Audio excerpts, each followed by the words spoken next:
रात का समय था। समंदर की लहरें शांत थीं, मगर उसमें एक अजीब सी बेचैनी छुपी थी। राघव 35 साल का एक तगड़ा मछुआरा अपनी पुरानी टूटी हुई नाव लेकर समंदर में उतरा था। उसका चेहरा थका हुआ था, लेकिन आंखों में एक लालच भरी चमक थी। पिछले 3 दिनों से एक भी मछली नहीं फंसी थी। आज जो भी हो, कुछ बड़ा पकड़कर ही लौटूंगा। उसने झटका मारकर जाल फेंका, लेकिन जाल जैसे ही पानी में गिरा, समंदर एकदम खामोश हो गया। कुछ पल बाद जाल में हलचल हुई। राघव ने पूरी ताकत से खींचा और जो निकला उसे देखकर उसकी आंखें फटी रह गईं। जाल में एक लड़की थी, मगर वो साधारण नहीं थी। उसका आधा शरीर इंसानी था और नीचे से चमकती हुई मछली की पूंछ। बाल समुद्री सीपों से सजे थे, आंखें नीली बिजली जैसी और चेहरे पर दर्द का अजीब सा मिश्रण। राघव चौंक गया। ये मत्स्य कन्या है, वो बुदबुदाया। लड़की तड़प रही थी, मगर उसकी आवाज में जादू था। मुझे छोड़ दो मछुआरे, मैं समुद्र की रानी हूं। छोड़ दोगे तो तुम्हें वरदान मिलेगा। राघव कुछ देर तक सोचता रहा, लेकिन इंसानी लालच ने काम किया। वरदान बाद में देना, अभी तू मेरे साथ चलेगी। उसने लड़की को नाव में फेंका, उसे जाल से बांधा और तेजी से किनारे की ओर बढ़ने लगा। मगर जैसे ही नाव आगे बढ़ी, पूरा समंदर गरज उठा। आसमान पर काले बादल छा गए, लहरें पागल हो उठीं और दूर समंदर की गहराई से एक भयानक आंख उसे घूर रही थी, जैसे कोई बहुत पुरानी ताकत जाग चुकी हो। राघव नाव को किनारे तक खींच लाया। उसकी सांसें तेज चल रही थीं। वो मत्स्य कन्या अब भी बेसुध पड़ी थी, मगर उसकी त्वचा पर एक हल्की नीली रोशनी तैर रही थी, जैसे चांदनी उसकी रक्षक हो। गांव वालों ने जैसे ही उसे देखा, शोर मच गया। ये क्या है? कोई जलजंतु है? मत्स्य कन्या! राघव ने सबको चुप कराया। ये समुद्र की रानी है, अब ये मेरी है। मैं इसे शहर ले जाऊंगा, खूब पैसा मिलेगा। लेकिन तभी गांव की एक बूढ़ी औरत दौड़ती हुई आई। उसकी आंखों में डर साफ झलक रहा था। उसका नाम था विधुमा दादी, जो कहानियां सुनाती थी, मगर किसी ने कभी सीरियसली नहीं लिया था। ओ राघव, तुझे नहीं पता तूने क्या कर दिया है? जिसे तू पकड़ कर लाया है वो कोई साधारण मत्स्य कन्या नहीं, वो नीरवती है, समुद्र की शापित रानी। राघव हंस पड़ा। शापित या शुभ, अब ये मेरे कब्जे में है। लेकिन तभी गांव के कुएं का पानी लाल हो गया। लोग चीखने लगे, खून! ये क्या हो रहा है? नीरवती की आंखें खुलीं और वो राघव की तरफ देखकर धीरे से बोली, मैंने तुझे चेतावनी दी थी, अब जो होगा वो कोई नहीं रोक सकता। राघव घबरा गया। तभी जमीन कांपने लगी। समंदर की लहरें एक बार फिर गांव की ओर बढ़ने लगीं, जैसे समंदर खुद अपनी रानी को वापस लेने चला हो। और वहीं विधुमा दादी ने राघव को एक बात बताई। हर 200 साल में एक इंसान ऐसा होता है जिसे समुद्र की रानी छूती है। वो या तो राजा बनता है या राक्षस। राघव की आंखों में डर और लालच दोनों तैरने लगे। मैं राजा बनूंगा, उसने खुद से कहा, पर उसे नहीं पता था नीरवती के छूने के बाद कभी किसी का अंत अच्छा नहीं हुआ है। गांव में अफरा तफरी मची थी। कुएं का खून बन जाना, समंदर का बेकाबू होना, यह सब किसी बड़ी आपदा का संकेत था। पर राघव की आंखों में अब भी लालच और सत्ता का नशा तैर रहा था। रानी नीरवती की हालत अब थोड़ी संभल रही थी। वो जमीन पर लेटी हुई थी, मगर उसकी नीली आंखों में एक अजीब चमक थी, जैसे उसके भीतर कोई और ही शक्ति सोई हो। राघव ने उसे रस्सियों से बांध दिया। मुझे माफ कर, पर तुझे छोड़ दिया तो मैं भी मारा जाऊंगा। अब तू ही मेरी किस्मत बदलेगी। रात हुई और राघव सोने ही वाला था कि तभी नीरवती की हल्की सी हंसी गूंजी। राघव, जानना चाहता है कि तूने मुझे बांधकर क्या खोया है? राघव चौंक गया। क्या मतलब? तेरी किस्मत में अब राजा बनना नहीं, बल्कि समुद्र के अंधकार में डूबना लिखा है। और तभी राघव की पीठ पर तेज दर्द उठा। उसने शर्ट हटाकर देखा। उसकी रीढ़ की हड्डी पर एक चमकता हुआ निशान उभर आया था, बिल्कुल वही जो समुद्र के प्राचीन मंदिरों की दीवारों पर बना होता था। यह क्या है? राघव घबरा गया। नीरवती बोली, यह समुद्र का शाप है। जिस दिन तूने मुझे पकड़ा, उसी दिन समुद्र ने तुझे चुना। अब तू जिंदा नहीं रहेगा जब तक तू मेरे पास 3 रहस्य नहीं लाता। कौन से रहस्य? राघव चिल्लाया। नीरवती मुस्कुराई। 1, वह पानी जो कभी सूखता नहीं। 2, वह मछली जो आंखों से दिखाई नहीं देती। 3, और वह आत्मा जो इंसान होकर भी जिंदा नहीं। राघव के रोंगटे खड़े हो गए। अगर मैं ये तीनों न लाया तो तू खुद उस मछली की तरह बन जाएगा जो कभी किनारे नहीं पहुंचती, बस डूबती रहती है, तड़पती रहती है, हमेशा के लिए। और तभी राघव को अपने कानों में किसी अजनबी की फुसफुसाहट सुनाई दी, जैसे कोई समुद्र के भीतर से उसे बुला रहा हो। आ जा राघव, तेरी कहानी अब शुरू हो रही है। राघव ने जैसे ही सुबह आंखें खोली, उसकी सांसें तेज थीं। वो अब जान चुका था, ये कोई आम मछली पकड़ने वाली कहानी नहीं रही। उसने एक नाव तैयार की, नीरवती को रस्सियों में ही छोड़कर निकल पड़ा पहले रहस्य की तलाश में। वो पानी जो कभी सूखता नहीं। गांव के बुजुर्गों की बात उसे याद थी। समुद्र से 20 मील दूर एक द्वीप है, भूल द्वीप, जहां समय भी बहक जाता है। वहां एक झरना है जो कभी रुकता नहीं और उसका पानी सूखता नहीं। राघव उसी दिशा में निकल गया। जैसे जैसे नाव आगे बढ़ रही थी, समुद्र की लहरें भी बदल रही थीं। आसमान पर काले बादल मंडरा रहे थे और समुद्र एक डरावनी सांस जैसा सुनाई दे रहा था। 5 घंटे बाद वो एक अजीब से द्वीप पर पहुंचा। यहां हर पेड़ पीछे की तरफ झुका था, जैसे हवा उल्टी चल रही हो। वो चलता गया और एक पहाड़ी के किनारे उसे वो झरना मिला जो हवा में लटका हुआ था। हाँ, सचमुच लटका हुआ। पानी गिर तो रहा था, मगर जमीन पर नहीं, आसमान की तरफ। राघव दंग रह गया। ये तो पानी ऊपर की ओर जा रहा है। तभी किसी ने पीछे से कहा, वापस चला जा राघव। उसने पलटकर देखा, एक बूढ़ा बाबा बिना आंखों के सफेद कपड़े पहने खड़ा था। तू यहां क्यों आया? राघव बोला, मुझे वो पानी चाहिए जो सूखता नहीं। बाबा की मुस्कुराहट अजीब थी। तू ले सकता है, लेकिन उसकी कीमत है। राघव ने पूछा, क्या कीमत है? बाबा धीरे से बोले, अपनी सबसे प्यारी याद, वो जो तुझे सबसे ज्यादा हंसी देती है, वो देनी होगी, वरना पानी तुझे जला देगा। राघव ने आंखें बंद की। उसे याद आया मां के साथ बिताया वो आखिरी दिन, जब वो उसे हंसते हुए शेर कहती थी। आंखों से आंसू निकले और जैसे ही उसने वो याद छोड़ दी, वो झरना नीचे गिरने लगा। अब पानी उसके सामने था, पारदर्शी, चमकता हुआ, मगर भारी। राघव ने एक छोटी बोतल में उसे भरा और बाबा की तरफ देखा।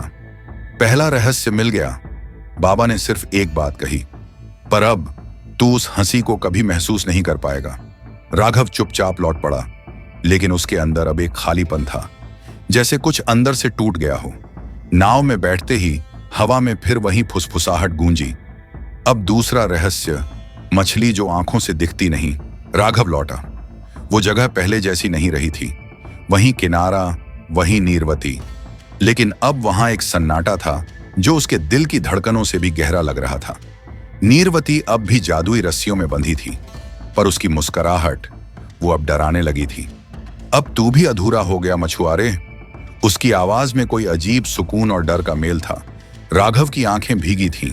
मां की मौत ने उसके अंदर का हिस्सा जला दिया था। उसने नजरें फेर लीं और कहा, 2 रहस्य बाकी हैं, फिर तू आजाद होगी। नीरवती ने हल्की सी सांस ली। आजादी? नहीं, मैं तो चाहती हूं तू मेरा रहस्य बन जा। राघव का चेहरा सख्त हो गया। उसने अपनी नाव समंदर की ओर खींची। बैठा ही था कि हवा में फिर वही आवाज गूंजी, दूसरा रहस्य, मछली जो आंखों से दिखती नहीं। तुरंत सब कुछ बदलने लगा। आसमान पर बादल गरजने लगे। पानी का रंग नीला नहीं, अब गाढ़ा काला हो चुका था। जैसे ही नाव लहरों पर तैरी, नीचे से एक अजीब कंपन महसूस हुआ, जैसे कुछ बहुत बड़ा, बहुत भारी नाव के नीचे से सरक रहा हो। राघव ने झुककर नीचे झांका। कुछ नहीं था, सिर्फ गहराई। तभी पानी के अंदर कुछ झलका। उसकी मां की परछाई, वही कपड़े, वही मुस्कुराहट, पर इस बार उसके होंठ हिल रहे थे। राघव ने होंठ पढ़े। वो तू नहीं, तू अब वो है। मत ढूंढ, लौट जा। राघव ने आंखें मली, कांप उठा। तभी एक झटका, नाव एकदम हवा में उछली और राघव सीधे समंदर में जा गिरा। पानी में अंधेरा था, पर वहां कुछ था, कुछ जो उसके अंदर उतर रहा था। एक मछली नहीं, एक परछाई जो उसकी यादों को निगलने लगी थी। उसे दिखाई देने लगा, मां, बचपन, बाप की आवाज, पहली मछली और फिर नीरवती। सब कुछ गायब होता जा रहा था। तभी कानों में किसी ने फुसफुसाया, मछली जो आंखों से नहीं, दिल से देखी जाती है, वो अब तेरा हिस्सा है। राघव की सांसें रुकने लगी। उसने ऊपर देखा। नीरवती पानी के ऊपर खड़ी थी, बिना हिले, आंखें चमक रही थीं, और अब वो रस्सियों में नहीं थी। समंदर की लहरों ने जैसे ही राघव को बाहर फेंका, वो होश में आया। उसके गले में अब भी पानी था, पर दिल में डर नहीं था। नीरवती अब उसके सामने खड़ी थी, पूरी तरह आजाद, जैसे वो कभी बंधी ही ना हो। उसकी आंखें चमक रही थीं, जैसे समंदर ने उसे आग दे दी हो। तू जिंदा कैसे है? राघव ने कांपते हुए पूछा।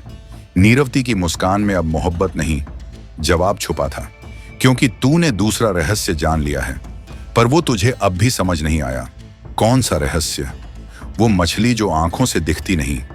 राघव चुप। वो अब समझ चुका था। वो मछली असली नहीं थी, एक याद थी, उसकी मां थी। लेकिन इससे पहले कि वो कुछ पूछता, नीरवती ने उसकी ओर एक चमकता गोला फेंका। अब आखिरी रहस्य जानने का समय है, लेकिन इस बार तू वापस नहीं लौटेगा। धड़ाम। राघव जमीन पर गिरा, पर जब आंखें खोली, वो किसी गुफा में था। दीवारें पानी जैसी थीं, पर जम चुकी थीं। हर दीवार पर उसी की तस्वीरें थीं, बचपन से लेकर अब तक। एक गूंजती आवाज आई, जिसे तू जाल समझता रहा, वो दरअसल आईना था।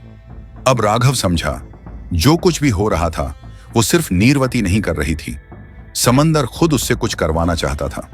नीरवती, तू क्या है? तू इंसान है या छलावा?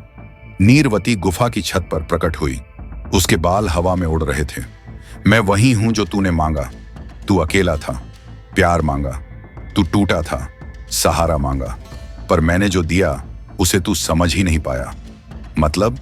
मतलब ये कि तू ही मेरा रहस्य है।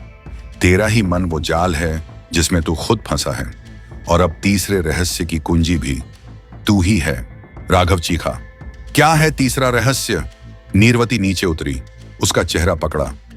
तीसरा रहस्य है, तू कभी मछुआरा था ही नहीं। राघव की सांस अटक गई। क्या मतलब? उसने कांपते हुए कहा। तेरा जन्म ही समुद्र में हुआ था, इंसानों के बीच सिर्फ भेजा गया था। तू खुद एक जल रक्षक है। अब राघव की आंखों में सब कुछ तैरने लगा। उसकी मां की बातें, उसका बचपन, समंदर से उसका अजीब लगाव, और सबसे बड़ी बात, उसकी यादें कभी साफ क्यों नहीं होती थी। नीरवती अब उसकी तरफ झुकी। तेरा समय खत्म हो गया। या तू अपना असली रूप अपनाएगा, या फिर भूल जाएगा कि तू कभी जिया भी था। राघव ने आसमान की ओर देखा। गुफा टूटने लगी थी, पानी अंदर घुस रहा था, और फिर उसकी पीठ से रोशनी निकली, चमकदार फिन्स। उसकी आंखें नीली हो गईं, और वो चिल्लाया, मैं हूं रक्षक। गुफा टूट चुकी थी, पानी चारों ओर से घुस रहा था। राघव अब इंसान नहीं था। उसके शरीर से नीली रोशनी निकल रही थी। एक चमकती हुई जल कवच ने उसे ढक लिया था। नीरवती उसकी तरफ देखकर मुस्कुराई, पर उसकी आंखों में कोई प्रेम नहीं था। वहां था सिर्फ एक सवाल, अब जब तू रक्षक बन चुका है, क्या मुझे अब भी कैद रखेगा? राघव उसकी तरफ बढ़ा, पर इस बार उसकी चाल में डर नहीं, जवाब था। तू रानी है इस समुद्र की, पर जो मैंने देखा, जो तूने दिखाया, वो प्यार नहीं था, वो इम्तिहान था। नीरवती की आंखें भर आईं। इम्तिहान नहीं, चेतावनी थी। ये समुद्र अब जाग चुका है, और इसका असली मालिक लौट रहा है। राघव चौंक गया। क्या मतलब? नीरवती धीरे से बोली, मैं सिर्फ पहरेदार थी, असली खेल किसी और का था। अचानक गुफा की छत से एक विशाल आकृति नीचे आई। उसकी आंखें काली थीं, पूरा शरीर शैवाल और चट्टानों से बना। समुद्र का असली शत्रु, अंधराक्ष। अंधराक्ष बोला, नीरवती को मैंने ही कैद किया था, ताकि रक्षक को बाहर लाया जा सके, ताकि मैं तेरे साथ खेल सकूं। राघव, अब सब साफ था। नीरवती ने खुद को बंधवाया, खुद को एक पहेली बनाया, ताकि राघव को जगाया जा सके। वो कभी दुश्मन थी ही नहीं। राघव ने अब समुद्र से ऊर्जा खींची, और वो हवा में तैरने लगा, जैसे समुंदर ही उसकी शक्ति बन गया हो। तो अब आखिरी युद्ध है, उसने कहा, और फिर शुरू हुआ महासंग्राम। नीरवती अपनी जल भाला से वार करती है।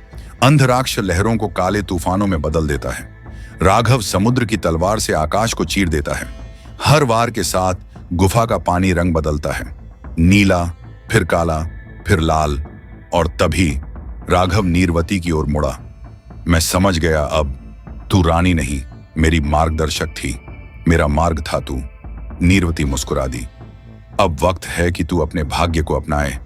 अंतिम बार राघव ने पूरे समुद्र की ऊर्जा एकत्र कर अंधराक्ष की ओर फेंका। जय समुद्र! धड़ाम! गुफा ढह गई। अंधराक्ष गायब हो गया। आंखें खुली। राघव फिर से समुद्र के किनारे था। नीरवती उसके सामने, पर इस बार नीरवती की आंखों में शांति थी। अब तू रक्षक नहीं, अब तू सम्राट है, समुद्र का सम्राट। राघव मुस्कुराया, पर उसकी आंखों में आंसू थे। मां को क्यों खोना पड़ा? नीरवती पास आई, क्योंकि हर रक्षक की कीमत होती है। लेकिन अब तू अकेला नहीं है, ये समंदर तेरा है और मैं भी। समाप्त। कहानी से सीख, कभी कभी जिनसे हम सबसे ज्यादा डरते हैं वही हमें हमारे असली रूप से मिलवाते हैं। हर दर्द एक दरवाजा है, बस हिम्मत चाहिए खोलने की। अगर आपको यह कहानी पसंद आई हो तो लाइक करें, कमेंट करें और अपने दोस्तों के साथ शेयर जरूर करें। और ऐसे ही जबरदस्त, दिल दिमाग हिला देने वाली कहानियों के लिए शो सीकर को सब्सक्राइब करना न भूलें।